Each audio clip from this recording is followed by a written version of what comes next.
Ok. Euh, donc c'est le moment Allons où je se partage faire mon écran, je Dom crois. purifié par Misu. Yes. Tu peux partager ton Euh, écran, tu peux commencer à nous dire un petit peu euh, si t'as envie de compléter le talk grec ou plutôt de prendre une revanche sur le fait d'avoir dû rusher des trucs sans avoir eu le choix vu la contrainte de temps. Non, bah, je pense que je vais pas faire subir 35 minutes non-stop de monologue comme je l'ai fait à Griac, personnes qui sont sur le chat. Tu sais que les gens payent pour ça.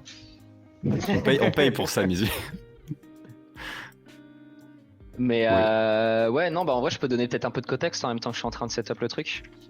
Si t'arrives à faire Euh, les deux en même temps, avec grand plaisir. du coup, en gros, pour donner un peu de contexte sur bah, quand est-ce que j'ai commencé à faire de la recherche de vues sur Dump Purify et pourquoi, c'était il y a peut-être 2 ans, je crois. Quand je voulais commencer un peu à comprendre de manière un peu plus deep comment fonctionnaient les sanitizers et le parsing HTML, j'étais tombé sur les recherches de Security MB.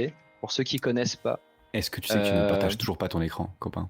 ouais, parce que D'accord. je suis en train d'ouvrir mes trucs, mais je peux te share si tu veux. Ok, ok, non, non, vu que t'as dit je suis tombé sur tel site et que j'ai entendu un ta-ta-ta-ta, je me suis demandé si t'as essayé de le montrer en même temps. Ouais, bah en fait, j'allais partager le lien dans le chat, mais je Eh vais. ben, si t'es À ok, noter que du coup les recherches de Security MB, euh, n'importe qui a fait des recherches sur, enfin, qui a vraiment cherché un bypass Dome Purify il y a 1 an entre guillemets, c'était à peu près le seul article sur internet qui parlait vraiment de Dome Purify et des bypass qu'il y avait dessus. il y avait le Il y avait monopole. tellement rien eu en fait depuis longtemps que. Ouais. Bah, en fait, typiquement, pour donner le vrai départ, je vais peut-être juste. Oups, oula. Alors T'inquiète attends. pas, je casserai pas encore ton écran. Ok, ok, ok. Oh mon T'inquiète. dieu. Mais j'ai pas vu ce qui est Euh, passé, mais c'est un link je de vais prochain couper article, c'est Discord. ça ou... Non, non, non. Ça m'aurait moins dérangé Tant que si c'est c'était pas mon nos Discord. messages, Misu, ça va. Hop, normalement, c'est bon. Je peux te share si tu veux. En gros, pour donner Putain, du contexte moi je sur veux le la recherche débrief. de. Attends, je partage l'écran ou pas? Vas-y, Ouais, tu peux, Ok, c'est bon. go, vas-y. C'est tout bon. De MXSS. En gros, historiquement, je crois que la première apparition de Mutation XSS, c'était il y a un peu plus de 10 ans. Je vais dire une année un petit peu au pif, hein, mais je crois que ça devait être en 2012 ou quelque chose comme ça, où quelqu'un avait commencé à faire des premiers articles là-dessus. Il y a aussi Cure qui avait commencé à ressortir des articles un petit peu intéressants il y a un peu moins de 10 ans. Et le vrai bug qui a fait que les Mutation XSS ont été pris au sérieux, c'est quand Masato a trouvé une Mutation XSS qui marchait dans la barre de recherche de Google. Ah oui, oui, ça Où avait fait là, un en beaucoup de pubs, gros, ça. on va dire que ça a commencé à faire beaucoup de bruit et les recherches ont commencé à exploser un petit peu partout sur le sujet. Et du coup, Security MB, bah, comme l'a très bien expliqué Gelu, c'est lui qui a trouvé les vrais premiers gros bypass qui utilisent des tricks de mutation XSS et de parsing HTML avancé dans Dump Purify. Donc il avait sorti une série de 3 articles, si je ne me trompe pas. Une sur son bypass sur la version 2.0.0, une sur la 2.0.17 et une où il explique dans les grandes lignes la grande aide qu'il a apportée à Cure 53, donc ceux qui développent Dump Purify, pour pouvoir fixer un petit peu toutes les vulnérabilités qui ont été trouvées. Essayer de prendre en compte en fait pas mal d'éléments de la spec HTML qui sont assez complexes pour permettre d'avoir un sanitizer qui marche dans le temps en fait. Ah bah c'est sûr Euh, qu'il a fallu à un moment abandonner les regex et faire un vrai truc de machine à état avec bien sûr quelques heuristiques, mais ouais, juste se retaper la vraie spec, quoi. c'est Arrêter ça. de faire une fonction escape qui marche dans tous les contextes. Et normalement dans l'article j'ai mis pas mal de liens. J'essaie de faire ça un peu sous la Et forme d'un mini wiki. j'allais dire, hésite pas à zoomer un peu. Ouais. Même un peu plus. Yes. Hop là. Mais Ah du oui, du coup, coup, ouais, t'as donc. vraiment redocumenté un peu tout l'historique de recherche. Ouais, bah, il y a Oh, c'est Sirius qui cool. l'avait fait récemment. Donc, c'est quelqu'un qui a monté une boîte qui s'appelle Electron Volt, désolé, qui travaille maintenant en partenariat avec Cure. Et bah, c'est un mec qui fait principalement de l'électron et qui est très bon techniquement, genre sur toute la partie front-end aussi. Mhm. N'hésitez pas à le suivre en vrai. Et il a fait une vidéo YouTube et tout un GitHub là où il récapitule tout. Donc je pense que ce qu'il a écrit là est bien plus exhaustif que la liste des liens que j'ai mis là. Mais je trouvais ça sympa de faire un petit rappel. Bah, au moins marquer les articles qui t'ont marqué toi et ceux Ouais, que tu recommandes. Parce que des ressources, on se doute bien que un coup de Google et il y a 20 000 résultats. Enjoy le tri derrière. ouais, clairement c'est ça. Bah 20 000 sur les Mutation XSS sur des trucs Peut-être avancés, pas pas. tant. Ouais. Ouais. Ah, Euh, mais ouais. mais voilà. Après, Bah, du coup, c'est juste, ouais, comme je disais, petit à petit, j'ai dig un petit peu plus, on va dire, sur Dump Purify. J'ai report en 2 ans, je sais pas, peut-être 5-6 bugs de prototype pollution, de trucs un petit peu nuls. Et le premier vrai bug un peu plus poussé que j'avais envoyé à Cure, c'était début de cette année, je crois, sur un souci qui était plus rattaché à la configuration, pas une configuration spécifique. Donc pas du dump purify.sanitize to bypass, vraiment un usage un peu plus particulier, mais qui utilisait des éléments de l'aspect qui étaient sympas et qui n'avaient pas encore été documentés. Ok. Sur la gestion des custom elements. Et, Du genre quand tu avais une config qui autorisait certains nœuds, alors t'avais moyen de... Ouais. Bah, Ça sent j'ai commencé mes recherches, j'ai des trucs sympas, mais j'ai pas encore la faille qui marche en default. Premier rapport pour tâter le terrain. Ouais, c'est ça. Et puis en fait, je savais que je pouvais pas aller plus loin, vu que dans tous les cas, c'est une feature qui n'était pas activée par défaut. Mais ouais, le truc était un petit peu marrant. Genre, en gros, les custom elements en JavaScript, en JavaScript, en HTML plutôt, mais ils peuvent être définis en JavaScript. Ça va être toujours des éléments qui ont un tiré du 6 dans le tag name. Donc, par exemple, le A-B, ça sera un custom element. Et du coup, sur Dump Purify, il pouvait être autorisé. Et ce qui est un petit peu drôle, c'est que je m'étais rendu compte que, Dump Purify prenait pas en compte les tags HTML qui sont définis dans l'aspect qui ont déjà un tiré du 6. Donc, qui ne sont pas custom parce que c'est des tags HTML de base, mais qui matchent la RFC d'un tag custom. Donc, tu arrives à faire passer des tags un peu plus priviliés, post-contexte 2000 CSS et... qui de base ne sont pas autorisés. Et du coup, derrière, m'ont permis de faire des trucs un peu plus avancés sur du changement de namespace dont on parlera tout à l'heure. Dedans, un petit ID, un petit name, allez, oust. Si seulement, en vrai. Enfin, je dis ça, mais il y a des trucs que je vais réaliser où c'est un peu ça. Nice. Et ouais, et puis après, tout a commencé. Alors, je crois que j'ai mis la date exacte pour être précis. Le 26 avril 2024, quand un matin, Guelu m'envoie un message. Je tiens à le dire. Exactement. Là, j'ai pas oublié. Hein. Je reçois un message de Guelu qui me dit mec, t'as vu là le post Twitter de Cure, genre. Il y a un gars qui s'appelle ISISFont qui vient de bypass en default configuration, config Dump Purify. C'était pas arrivé depuis 3 ans, donc depuis la recherche de Security MB, donc c'était vraiment un truc huge, quoi. Ce que je cherchais depuis, je veux dire, plus ou moins 2 ans, même si c'était pas forcément de manière active. Ça faisait 2 ans que par-ci par-là, je disais le code. Et quand j'ai vu ça, j'étais en mode. Mais non genre, comment c'est possible? En vrai, j'étais hype parce que je savais que qui dit un bypass dit potentiellement plusieurs. Et en fait, ce qui est assez drôle, c'est que du coup, avec Guelu, on a passé une bonne demi-journée à essayer de retrouver le bug par nous-mêmes. De par le fixe qui avait été mis en place, les indices qui étaient présents sur le GitHub et sur le Twitter. Et on a fini par abandonner. Et en fait, ISISFront, c'est un skill issue à 100% en vrai. Hein. Time issue aussi en vrai. Vous avez passé une demi-journée dessus, si ça n'a pas proc direct. En fait, avec Misu, on avait la moitié du truc. On avait le node flattening qui va remontrer après, mais on n'avait pas la partie avec le saut de l'OpenStack en fait. Mais enfin, honnêtement, je pense que j'aurais passé un mois, je l'aurais pas trouvé son bug. Genre, c'était vraiment deep. Il y en avait 2 en fait. Il y avait 2 quoi en fait, et ça, fallait comprendre aussi qu'il y en avait 2 quoi. Et le deuxième était vraiment pas clair vis-à-vis du patch. Ouais. Parce qu'au final, ils l'ont pas patch le deuxième, quand on y pense. Non, ils l'ont pas du tout patch, parce que c'est ce que j'ai utilisé moi après. C'est le browser. Ouais, c'est ça. Dommage. Tant mieux pour moi, parce que ça a été mon premier bypass du coup. Ouais. C'est ça. Et on en parle, on tease. Est-ce qu'il serait pas temps qu'on montre un peu à quoi ça ressemble? Ouais, c'est vrai. Parce qu'en vrai, je dis que me donner quelques exemples, 2-3 bouts de, je sais pas, de code sample, d'explication de pourquoi ça se comporte comme ça. Parce que là, on dit, ils ont patché le premier, enlevé le deuxième. De quoi? Qu'est-ce que quoi? Comment? De quoi ça s'agit? Pour la démo, je vais utiliser le magnifique tool qui a été dev par Bitka. Permet de. En vrai, il est trop bien son outil. Il est incroyable. Qui permet de faire plein de trucs hyper cool. Donc vis-à-vis de la gestion de visualisation d'HTML. Je fais une petite passe pour décrire un peu l'outil ou en vrai ça peut être sympa. Carrément. Du coup il l'a release là récemment. L'intérêt qu'il y a. Attends. T'as dit que t'avais quel âge au début? Quoi? Ouais. 26 ans. Ok, c'est bien ce qui me semblait, mais Mizu, 26 ans, vous fait un retour d'expérience sur l'outillage magique de Bitka. Prenez le temps d'apprécier cette expérience, de vous initier aux méandres ainsi qu'à la magie du dôme. Soufflez, respirez et entrez dans le namespace. Putain, il a préparé celle-là, je vais pas y Pas croire. du tout, pas du tout. Chaque fin de phrase, j'étais en galère en train de... Qu'est-ce que je vais dire après? Vas-y, fonce. C'est Du trop coup, ouais, de retour d'expérience utilisateur.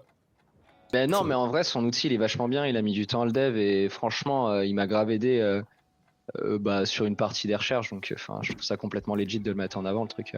Est-ce qu'il a fine-tune et amélioré un peu pour que ça puisse te permettre d'avancer sur les... Enfin, vous permettre d'avancer sur les recherches? Je l'ai un peu embêté parce que du coup, il me montrait les trucs et ça me faisait rire. J'avais l'impression d'avoir mon petit développeur, le pauvre Ouais, c'est Vizcas, ça. genre, J'ai besoin de telle il me feature montrait là un pour truc tester qui- le nombre de laines, les répétitions, mais- les machins. pas forcément features, mais je lui donnais mon ressenti et genre, ce qu'il me montrait, c'était trop bien. Et il y a des fois, je l'embêtais sur des petits détails alors que juste, il avait pas fini, tu vois. Mais en vrai, il y a rien à dire. Il est trop fort en dev, Vitka, hein, genre. Bien vrai. Tiens, j'ai posé Et, une question dans le chat. Bitka a dit que t'allais faire la démo. Comment est-ce qu'on Ouais. donne des options à Dome Purify sur le tool Ouais, vas-y. de Bitka? Parce Alors, que j'ai essayé de faire ça cet après-midi pour lui dire, pour lui mettre des configs spécifiques, genre avec des hooks que j'aurais moi-même mis et j'étais un peu perdu. déjà, juste pour expliquer à tout le monde le fonctionnement de l'outil, en haut, on va avoir une barre donc qui va nous permettre d'entrer de l'HTML. Et en dessous, on va avoir un système de pipelining qui contient l'ensemble des parsings HTML ou des process de sanitizing qui ont été mis en place dans la pipeline en question. Donc là, par exemple, on voit que c'est DOM parser. C'est le parseur HTML de base du navigateur, c'est celui qui est utilisé par DOM Purify. Et on voit le rendu du DOM juste ici. Donc à droite, on a les namespaces. Je vais expliquer ça très rapidement maintenant, mais en fait, il y a 3 types de namespace, donc HTML, SVG, MathML. C'est juste des contextes de parsing qui vont venir définir comment un élément va être interprété. Là, par exemple, si je fais un petit exemple avec l'outil, si je mets style A, je vais mettre un A. Si je mets style H1, on voit que le contenu ici, c'est du texte. J'ai pas de couleur particulière.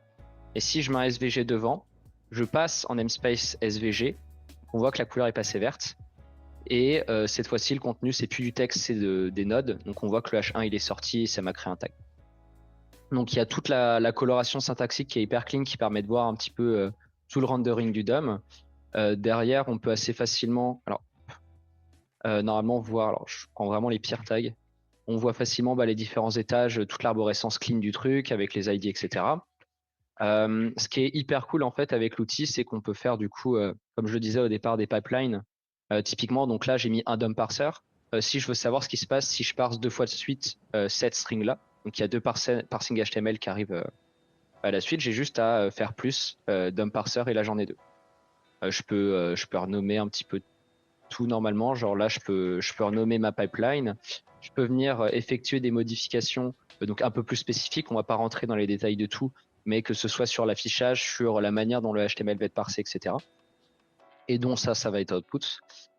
Et ce qui est vachement cool du coup, c'est que là-dedans on peut mettre des sanitizers. Il en a déjà rempli pas mal, dont DOM Purify. Et typiquement, donc là par exemple j'ai ajouté DOM Purify. Bien sûr tout peut être drag and drop de manière hyper smooth. Donc je peux changer l'ordre de ma pipeline. Et en faisant ça, typiquement cette string là, elle est sanitized par DOM Purify dans cette version. Donc bien sûr il s'est pas limité à dire juste sur latest, tu peux choisir la version. Et par exemple là j'ai choisi la 5. Tu peux avoir plusieurs versions en side by side? Oui, c'est avec deux tabs. Avec deux tabs au pire. Non, mais en fait tu mets 2 DOM Purify de suite et en side by side. Ouais, okay. en side by side, pas en En fait tu crées parallèle. une pipeline et ici tu mets DOM Purify et là tu as 2 pipelines. Et cette input là elle est parse par tes 2 pipelines. Tu peux en mettre autant que tu veux. Quel régal. Il faudrait vraiment un équivalent avec le même niveau de qualité graphique front-end UI UX pour pouvoir faire la même chose avec les reverse proxy et les URL. Ce serait voir le contexte de l'URL dans lequel tu te trouves. Est-ce que tu es en train de gérer du paramètre mid-URL, ce serait incroyable. Ça serait chaud du coup, c'est-à-dire quand même tu déploies à la volée des dockers et tout. Mais ce serait très très chaud. Mais bon, en fait, il y a un peu HTTP Garden qui le fait, donc... Ouais. Mais bon, à intégrer, ça va être nettement plus lent que du sanitize front-end, c'est sûr. Bitka, ça y est, il s'est chauffé là. Il va te le coder ton truc. Je note. Trop Parfait. bon le bestiau. Le problème, c'est qu'il va se mettre dans un traquenard, il va se retrouver bloqué à 3 mois de dev non-stop, addict au projet et il va plus savoir Ah, s'arrêter. tu fais ça après avoir répondu à tout le monde. Ah, c'est facile, ça postpone. See you 2034. Et du coup, pour répondre à ta question, Gelu, donc là, tu choisis la version associée. Ouais. Et ici, tu as un petit JSON, j'allais dire JSON, qui est passé dans un eval. Et du coup, le seul truc que tu as à faire, c'est par exemple un add tag. Donc là, on va faire un truc vulnérable volontairement, mais en gros, on autorise le tag script à être utilisé. Et du coup, on peut voir que désormais, si j'ajoute un tag script, add tags, c'est moi qui sais pas écrire, on voit que là, désormais, il a output. Donc là, D'accord, j'ai donc il le modifié, passe vraiment en deuxième argument de Sanitize. Ouais, c'est ça. c'est ça. Ok. C'est un gros eval du JSON que tu lui fournis, quoi. D'accord, ok. Et du coup, si, il y a un autre truc aussi qui est hyper intéressant. Donc, après, il y a le côté hide, enfin, il y a le côté vraiment user experience qui est poussé à fond. De la même manière, c'est ce que j'ai utilisé moi dans l'article. C'est possible, c'est possible d'embed du coup tout ça. Donc là, typiquement, j'ai une preview de ça, mais donc exactement le component que j'ai utilisé avec ce qu'il a fourni. Zoom. Non, mais en fait, c'est pas important ce qui est à droite, ça va être ce qui est à gauche. En fait, j'ai un component que je peux mettre dans une iframe clean, il met les bons attributs de sandbox pour pas que tu aies d'attaque cross-site qui soit possible, etc. Donc tout est propre. Et tu peux, dans ce truc-là, tout configurer pour que l'utilisateur puisse, au sein de l'embed que tu as de présent, modifier, faire des tests, modifier telle ou telle partie. Donc tout est configurable à gauche. Et c'est typiquement du coup moi ce que j'ai utilisé dans l'article, ce qui rend le truc nettement plus simple à comprendre et agréable pour la lecture. C'est à chaque fois que j'avais un truc à montrer, il y a juste l'embed de son outil qui est clean. Et là, même en consommant l'article, c'est possible en fait de juste jouer avec ce qu'a output et d'avoir un truc qui matche parfaitement à la fois la compréhension et l'explication, quoi. C'est trop beau. Si seulement tous les outils pouvaient avoir ça, un truc qui est bien interactif ensuite. Et en plus l'export de PDF ça, de la page, je sais pas à quel point ça survit. Après ça c'est browser, Ouais, let's go. En vrai ça a pas trop d'intérêt, je pense, l'export PDF, mais ouais. De ce genre d'iframe, non, clairement. Et après, autre point qui est important, et je pense que ça doit être la features. Moi je l'ai pas plus utilisé que ça, mais Bitka il l'utilise tout le temps et c'est juste moi qui suis bête de pas l'utiliser. C'est le sync tab. Je vais pas faire la démo en live vu que c'est du WebRTC, mais en gros c'est possible de pair des navigateurs entre eux de telle sorte à ce que l'input qui est affiché ici soit synchronisé entre tous les navigateurs. Enfin, que l'input qui est ici, en fait que la page qui est ici soit synchronisée. Wait, tu veux avoir le même framework JS render dans différents engins JS, ou tu vas avoir une même source qui c'est ça. Non, en fait l'idée c'est que tout ce qui va être render sur la page, tu vas pouvoir l'avoir entre plusieurs browsers. Donc tu as deux usages principaux. Le premier, c'est tu fais de la recherche de vuln avec un pote, hop, tu te connectes au même channel, un petit peu comme si tu étais sur une chatbox, tu vois ce qu'il fait, il voit ce qu'il fait. C'est un TMUX du DOM exploitation. C'est ça. Et le deuxième cas qui est à mon sens le plus intéressant, c'est qu'en fait en utilisant ça, tu peux toi avoir le même contexte dans Safari, Chrome, Firefox en même temps. Et comme ils ont tous les trois leur parseur HTML, tu peux avec un seul input et 3 browsers ouverts en même temps avoir l'output de l'intégralité des browsers de manière sync en fait. C'est-à-dire que t'as pas à t'emmerder à coller ta payload dans 3 browsers en même temps, juste t'as 3 windows et ça se fait tout seul en fait. C'est trop bien. Et de la même manière, tu vois, tu pourrais sync, j'ai un truc au pif, mais ton téléphone Android, il y a des diffs aussi sur les browsers en fonction du device, potentiellement tu pourrais le tester comme ça. Petit test sur des WebView. Voilà. C'est beau, ça fait plaisir. Bon, j'espère que j'ai bien vendu l'outil. Je sais pas si j'ai oublié quelque chose. Et c'est super l'outil. Ah si, il y a des systèmes de presets aussi pour que quand tu ouvres une pipeline, si je dis pas de bêtises, par défaut t'es une pré-config en fait qui match ce que t'as l'habitude d'ouvrir. C'est beau. Voilà. Bienvenue sur la config à la reste aussi, ça c'est chouette. T'es pas perdu. Let's go, je suis embauché. Mais Mais voilà, ouais. Donc du coup, on va utiliser l'outil un peu pour jouer sur tout ce qui a été trouvé à la fois par Assistant sur Dump Purify et par moi-même du coup. Par quoi on commence? Est-ce que Soit la je... première, soit la plus simple, soit... Déjà le lab. Ouais, tu me diras le lab, on l'a. Vu qu'il y a déjà le petit bout de DOM Ouais, Explorer.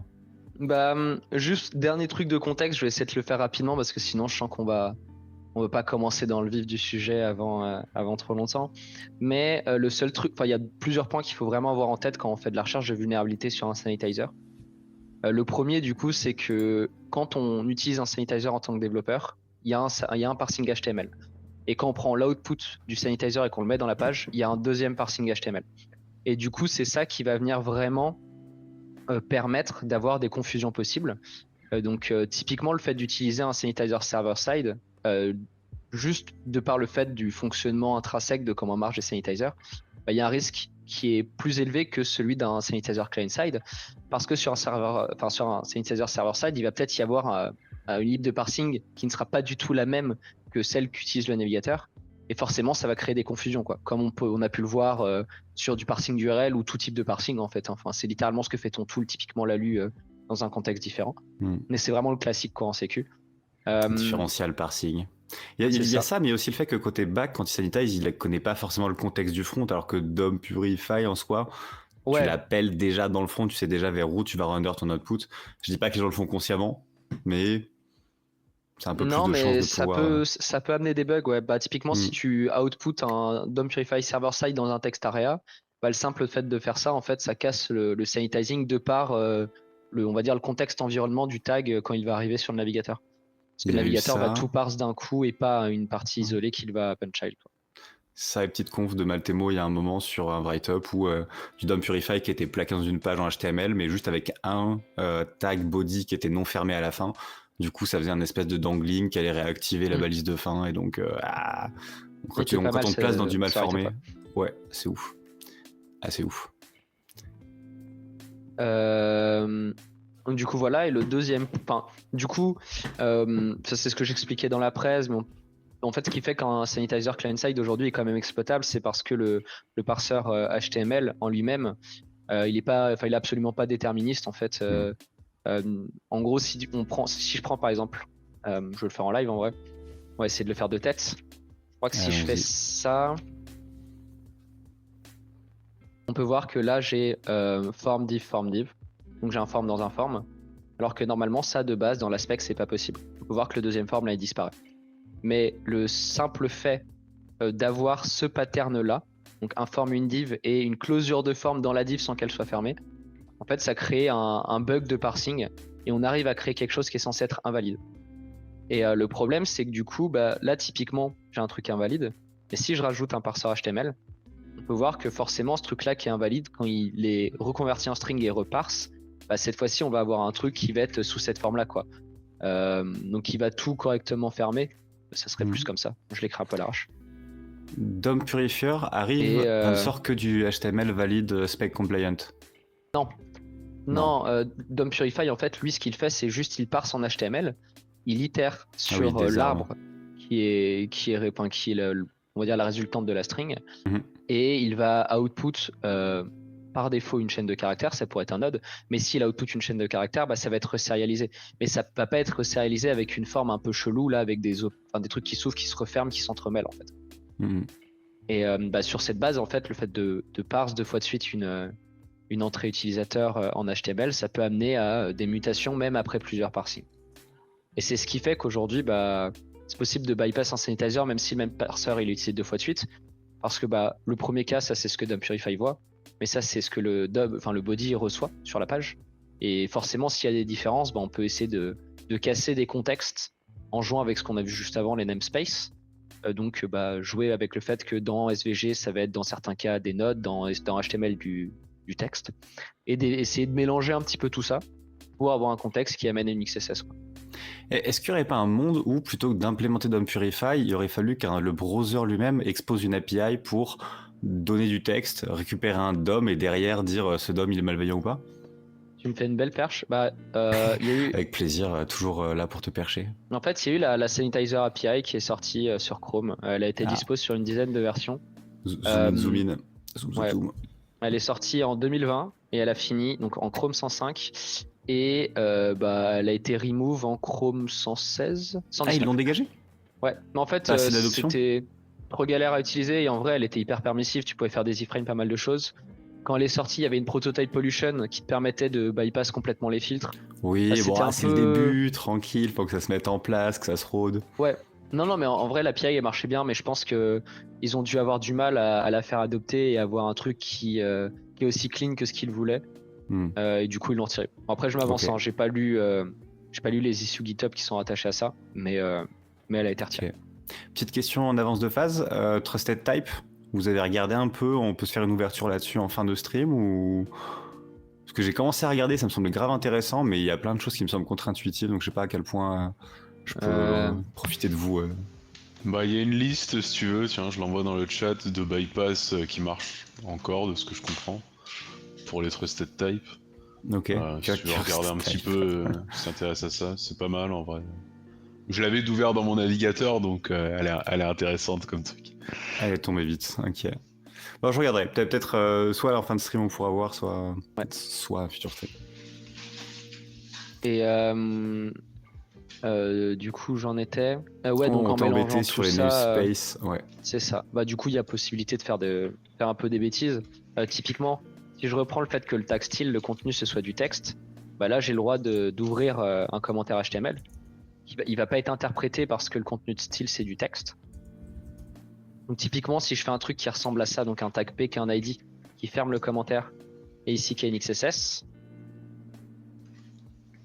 on peut voir que là, j'ai littéralement aucune XSS. Hein. Je vais hide de celui-ci, ça sert à rien. Vu que là, le commentaire, il est pas interprété. Mais si je passe en SVG, vu que le contenu de SVG, c'est un node et pas du texte, le commentaire, maintenant, il est interprété. Ça vient manger jusqu'à l'intérieur de l'attribut du tag P. Et là, on voit que j'ai une alerte qui pop. Donc, en gros, ça te l'indique pas quand t'as l'alerte qui pop, ça te dit juste... c'est l'alerte qui pop dans un contexte sandboxé à fond ou... ouais, là, dans tous les cas, le but, c'est juste de visualiser. Il n'y aura pas d'exécution de JavaScript dans le cadre de l'outil. Ok. Mais du coup, on voit que dans le namespace SVG, pour render l'iframe. C'est vrai. En plus, je l'avais vu, les features. Je pense que c'est pas... Ah non. Voilà. Efficace. Oh, l'outil. Quelle machine. Beaucoup trop bon. J'avais même pas utilisé cette feature, trop bien. Mais du coup, on voit que là, on a une alerte et typiquement, si je retire le tag SVG, j'en ai pas. De la même manière, si je mets un tag mat. Attends, comment ça avec juste M ça a marché? Parce que j'ai cassé le tag en fait là. Ah oui, ok, ça reproc. Ouais. De la même manière, là, on voit que je peux avoir une XSS. Du coup, en gros, c'est ça. Ce qu'il faut retenir, c'est que pour bypass des sanitizers, à chaque fois, ce qu'on va chercher à faire, c'est dans la majorité des cas, avoir un tag style qui, dans le contexte de Dump Purify ou Title ou d'autres similaires, hein, des tags qui ont pour contenu du texte, mais la plupart du temps, c'est un tag style, vu que c'est un texte un petit peu spécial. On va essayer de faire en sorte que Dump Purify, il le voit dans un contexte qui pour lui est complètement sain. Donc soit un contexte avec pour contenu de l'HTML, mais de l'HTML clean, ou soit du texte comme on l'a vu là avec un commentaire, et que sur l'output de Dump Purify, on ait quelque chose qui soit interprété dans le namespace opposé, ce qui crée une confusion et une XSS. Donc la recherche de vuln de bypass de sanitizer, ça se résume vraiment que à ça. Enfin, c'est juste ça, et après tu prends des tags, tu utilises l'outil Bitka, tu fais n'importe quoi avec les tags, tu regardes ce qui se passe et t'es en mode ça c'est marrant, peut-être ça peut faire de la merde sur de parsing et tu continues quoi. Il y a déjà eu un petit peu de dev ou un début de tooling pour faire du gros fuzzing et faire le diff des DOM et regarder s'il y a des diffs intéressants, genre limite tri-edge les diffs par clustering pour avoir des diffs similaires par cas. Moi c'est clairement ce que j'ai fait sur la deuxième partie de l'article. J'ai pas encore backlog, trop d'articles, à l'aide. Non mais t'inquiète. Je crois que je donne un exemple. Je vais y arriver. Juste ici. C'est horrible. Ça a l'air bien dégueu. Les gens qui font vraiment du fuzzing, ils vont me dire mais c'est quoi ta merde là? mais ça a le mérite de fonctionner. En gros, juste je prenais tous les tags qui étaient autorisés par Dumpurify, je faisais 3 for loops et derrière je parsais l'HTML et je regardais en gros dans l'HTML si j'avais des patterns qui étaient une mutation, genre un tag qui monte, qui descend, des trucs qui font des trucs chelous. Et c'est comme ça que j'ai trouvé un bypass. Après, sinon, ouais, comme le dit Bitka, il y a aussi Chaser qui est dev par. Chasseur, j'en ai entendu parler, j'ai regardé, j'ai vu qu'il y a sorti des payloads, mais j'ai pas du tout compris comment est-ce qu'on était censé l'utiliser, vraiment en tant que user ou en tant que contributeur. Ça va être un petit peu, peut-être que lui a changé, zoom un peu au chef. Ouais, bah, l'idée ouais. c'est plus de tester. En gros, moi je sais que ça m'arrive aussi régulièrement et je m'en suis pas encore beaucoup servi de l'outil, je vais pas mentir, mais ça m'arrive hyper régulièrement de juste me dire, je sais pas, c'est quoi les. Typiquement, on a regardé ça avec Bitka et Gelu il y a 2 jours. C'est quoi les caractères qui sont normalisés quand tu fais un to uppercase en JavaScript? Bah, du coup, tu vas faire une for loop de ton côté avec tous les trucs, etc. Et tu vas le faire une fois et entre guillemets, potentiellement demain, tu auras oublié ou tu vas l'avoir mis perdu dans tes notes. Et du coup, l'intérêt de Chaser, de Chaser, c'est d'avoir une plateforme où tu peux partager un petit peu tous les trucs que tu as fait avec une barre de recherche un petit peu sympa, etc. Et de te simplifier un petit peu le BF aussi interbrowser. Parce qu'en gros, quand tu vas faire un vecteur, derrière, il va être fuzz en fonction de ton navigateur. Et derrière, si quelqu'un vient et utilise un navigateur qui n'a pas encore été utilisé dans la liste, bah, du coup, ça update la liste sur la base du navigateur qui est en train de consommer le truc, quoi. Donc c'est un endroit où tu mets un bout de JS test et les autres, bon, quand ils passent avec leur browser sur ce site, ça le teste. Ouais, c'est ça. Est-ce qu'il y a un système de login sur ce site? Bon, je présume que vu que c'est les gars de Portswigger... c'est les gars de Portswigger? Oui. C'est relié à Gareth. Gareth ou Gareth, à chaque fois je me trompe. Mais je pense que c'est Gareth, ouais. Et du coup, c'est via GitHub, mais j'ai pas envie de dire de bêtises, je sais pas si c'est un site. Pour moi, c'est un side project. Qui est pas affilié. Ouais, je sais pas. Portswigger. Il n'y a aucune référence à Portswigger, donc j'aurais tendance à dire que c'est un side project à lui. Mais du coup, oui, en gros, t'as des solutions. Enfin, tu peux faire du fuzzing et ça marche plutôt bien pour pouvoir trouver des trucs sympas. Limite, ce qu'on peut faire, c'est juste rentrer dans le vif du sujet de ce qu'a trouvé Isis Font et après, en fonction de l'heure, voir si on couvre un peu le reste. Du coup, en gros, lui, ce qu'il a trouvé et l'intégralité de ses recherches, c'est basé sur, dans un premier temps, quelque chose qu'on peut appeler le node flattening. Donc, bon, en fait, quand je zoome, ça change pas grand-chose. Donc, en gros, dans l'aspect HTML, il y a une notion qui est assez intéressante. C'est que c'est écrit que la profondeur des nœuds d'un arbre, à la limite, elle n'est pas définie en fait. L'aspect HTML, elle la définit pas et c'est à la liberté de la personne qui développe son parseur de la mettre en place. Ce que ça veut dire, c'est que du coup, typiquement, en fonction du langage et de la librairie qui va être consommée, on va avoir une gestion de la profondeur maximale de nœuds qui va varier. Typiquement, là, on peut voir que les navigateurs, ça va être 512. Pour la plupart des librairies, enfin, du coup de libxml2, mais qui est utilisé sur beaucoup de langages, on a 255. On en a beaucoup aussi qui ne settent pas de limite. Et par-dessus ça, il y a aussi, vu que c'est pas défini, il y a la manière dont tu vas interpréter le surplus, quoi. Bon, si t'as pas de limite, forcément il se passe rien, mais si tu as une limite, l'une des solutions qui est mise en place par libxml2, c'est de juste supprimer tous les nodes qui sont plus profonds. Comme ça, tu t'embêtes pas. Tu t'assures que t'es pas de trucs que tu veux pas voir dans ton DOM.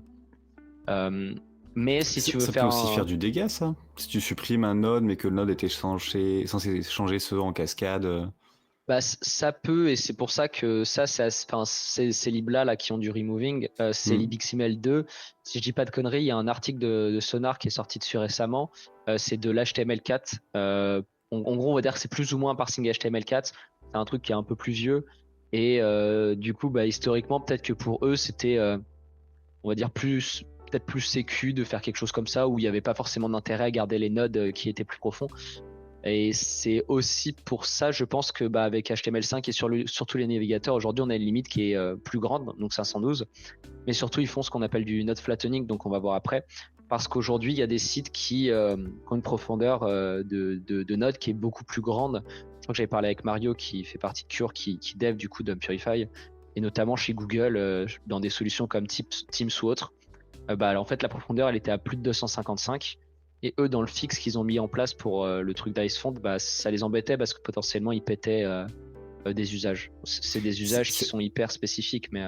C'est ça, c'est l'évolution du code front. Avant, t'avais pas tant de composants. Maintenant, on a des trucs avec un nesting de malade et des UI de l'enfer qui sont lourds comme tout. Et donc, ça repoussait les limites. Du coup, peut-être que dans certains temps, les différents parseurs vont adopter des limites plus standardisées aussi. Après, 512, après, il faut aussi prendre en compte que du coup, là, on parle du timing où tu parses de l'HTML. Du coup, par exemple, dans le contexte de imagine tu prends Dump Purify, tu sanitises un truc qui a 300 de profondeur et tu le mets dans une div qui a déjà 200 de profondeur. Ton browser, il accepte quand même. Il acceptera parce qu'en fait, ce qui va être parse, c'est une profondeur de 300. Donc en fait, tu peux de manière arbitraire avoir une profondeur qui est plus élevée, mais c'est vraiment au moment où le parseur HTML est utilisé que cette limitation, elle va être mise en place et elle va avoir lieu, quoi. Ok, vous avez testé, il meurt à partir de combien le browser? En fait, c'est pas il meurt, c'est du coup à 512 il fait du flattening. Ok, mais si tu le fais arbitrairement, ouais, on n'a pas trop regardé. Mais si tu le fais de manière genre en full JS, ouais, on n'a pas regardé. Mais il y a un autre truc qui est intéressant, c'est que par exemple, tu vois, si tu fais si tu mets un text area dans un text area d'un point de vue, tu sais, genre dans inner HTML, et tu sais que ton text area va se faire fermer avec la fermeture du premier text area, tu vois. Alors que si tu fais ça en full JS, t'as très bien le droit de créer 2 text area et après derrière de faire un open child du text area 2 à l'intérieur du 1 et ça marchera très bien, tu vois ça. Ok. C'est pour montrer qu'il y a quand même une différence côté API JS et côté parsing HTML, quoi. T'as quand même plus de flexibilité quand tu dis volontairement que t'as envie de faire n'importe quoi. C'est ça, ouais. Tu vois, là on voit par exemple que... En fait, il faudrait que je le parse sur la page document.body. Ça va être trop chiant, ouais. En fait, j'aurais pu juste le faire sur tout le 2bitk. Ouais. Bon, on va partir du... Ouais. Non, je vais prendre 5 minutes à montrer, ça va être galère. Mec, terrible. Mais en vrai, c'est intéressant ce qu'il soulève parce que... en vrai, je utilise un peu. Mais typiquement, en fait, Dump Purify, quand on l'utilise on peut l'utiliser avec en entrée des nodes.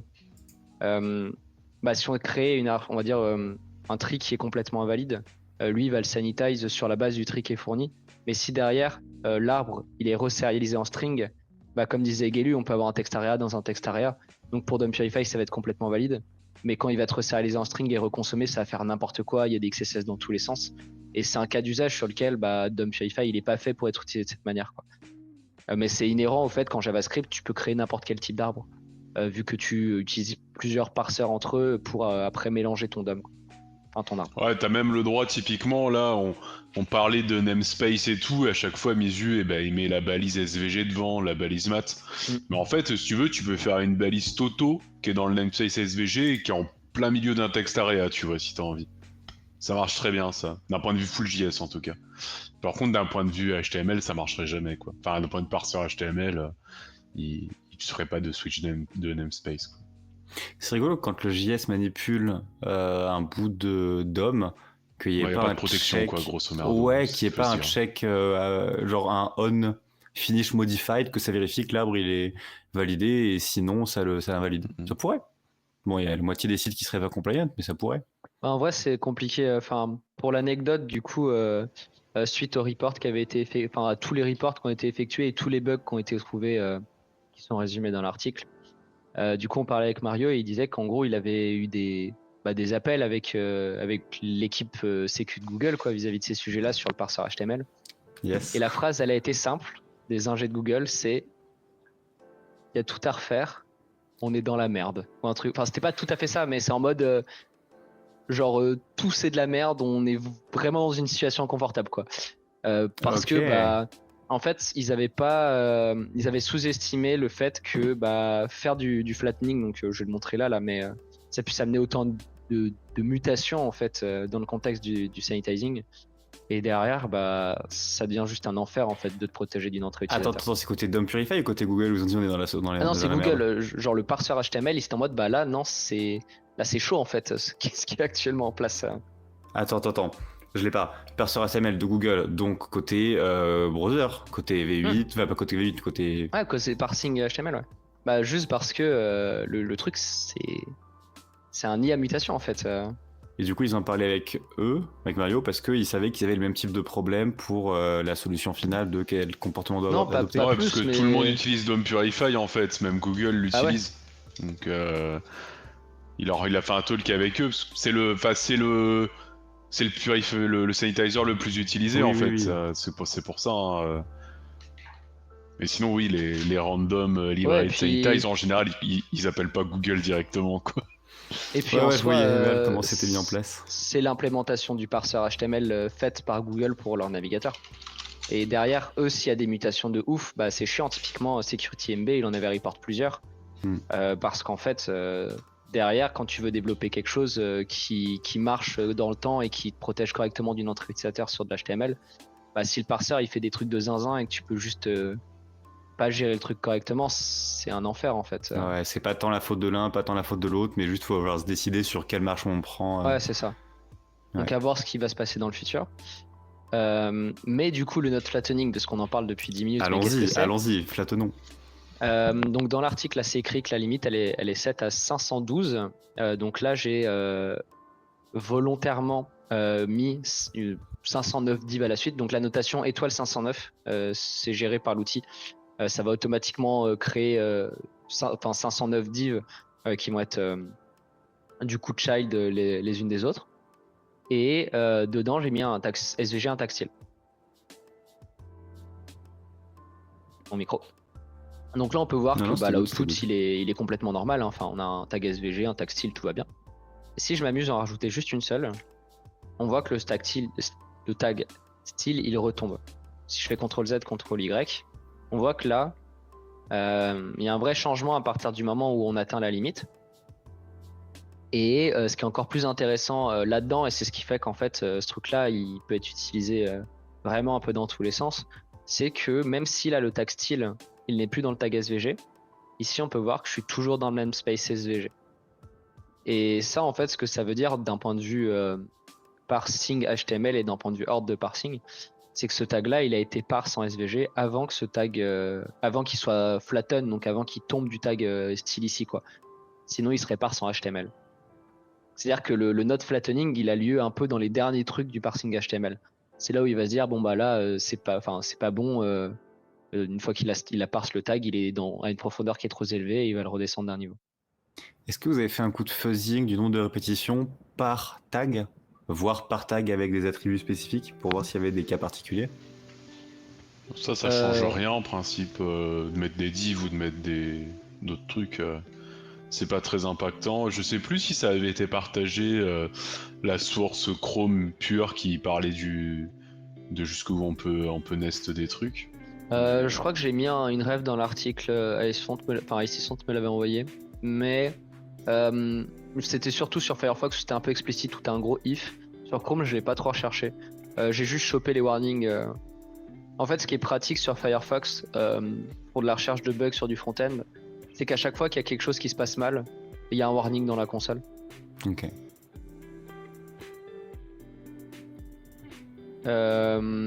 Mais ouais, du coup, en fait, ça c'était un peu le sujet intéressant parce que là, typiquement, bah, je le fais juste pour descendre un tag style. Mais par exemple, là, si je le fais avec 2A, ils sont pas nested. Mais maintenant, si devant mes 2A, enfin, si entre mes 2A, je mets un tag SVG, bah là, c'est possible parce qu'il est parse en SVG. Et si je viens rajouter 208 div, 209, faut voir que le tag A, ici, maintenant, il est enfant de celui-ci. Et du coup, typiquement, si je rajoute un parsing HTML, on peut voir que sur le parsing d'après, le tag il tombe en fait. Donc grâce au node flattening, on arrive à faire des trucs qui qui ont lieu sur plusieurs parsings à la suite, et c'est exactement ce qu'on a décrit juste avant pour pouvoir bypasser en sanitizer finalement. En même temps, elle est vénère comme mutation. Hein. Ah, elle est ridicule. Vraiment, en le fait, tu gadget, peux le faire que sur ça tout et offre, il est n'importe quoi. tellement vénère. Ouais. Tu peux faire de la mutation sur l'intégralité de ce qui est invalide de la spec. Genre, il y a Ouais. un endroit, c'est écrit invalide, tu peux créer cette situation avec. Nice. Et à ce moment-là, on s'est dit avec Mizu, bah c'est bon, plié du cul, on s'en fiche, on fait une mutation, on fout un tag style, on le fait remonter et c'est fini. Est-ce Ouais. que ça a C'est été que non. aussi straightforward que prévu? Bah on a perdu Spoil. notre après-midi, puis Mizu il a dû contacter Icefront quoi. Ouais.